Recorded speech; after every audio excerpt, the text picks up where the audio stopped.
ایک بار کا ذکر ہے، ایک خوبصورت گاؤں میں جہاں آموں کے باغات تھے، ایک خوبصورت لڑکی رہتی تھی جس کا نام مہوش تھا۔ مہوش کی خوبصورتی اور مسکراہٹ کی وجہ سے اسے آم کی شہزادی کہا جاتا تھا، مگر اس کے گاؤں میں ایک پراسرار راز چھپا ہوا تھا جو ہر کسی کو حیران کر دیتا تھا۔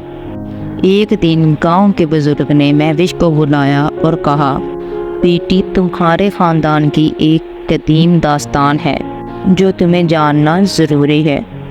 آج رات جب چاند اپنی روشنی پھیلائے گا تو تمہیں آم کے سب سے بڑے درخت کے نیچے جانا ہوگا، وہاں تمہیں ایک خفیہ دروازہ ملے گا۔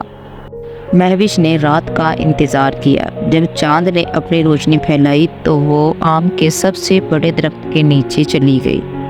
وہاں واقعی ایک خفیہ دروازہ تھا۔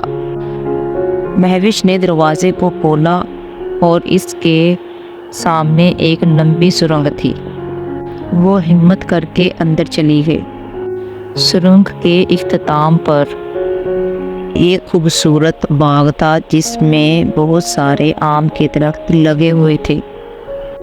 ایک درخت کے نیچے ایک قدیم کتاب پڑی تھی۔ مہوش نے کتاب کو اٹھا کر پڑھا تو اس کو معلوم ہوا کہ اس کے خاندان کے پاس ایک جادوئی طاقت تھی جو آم کے درختوں کی حفاظت اور ان کی پیداوار میں اضافہ کرتی تھی۔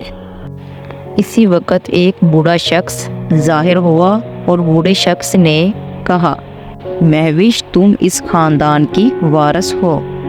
یہ جادوئی طاقت تمہیں گاؤں کی حفاظت کے لیے دی گئی ہے، مگر یاد رکھنا اس کا استعمال صرف نیک نیتی اور سچے دل سے ہی کرنا۔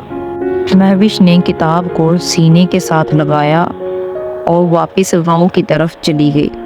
اگلے دن اس نے اپنی جادوئی طاقت کا استعمال کیا اور گاؤں کے آم کے درختوں کو بھرپور پیداوار دی۔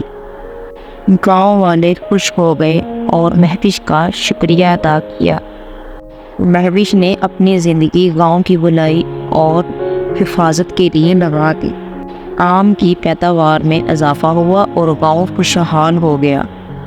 مہوش کی کہانی ہر طرف مشہور ہو گئی اور لوگ اسے آم کی شہزادی کے نام سے یاد کرنے لگے۔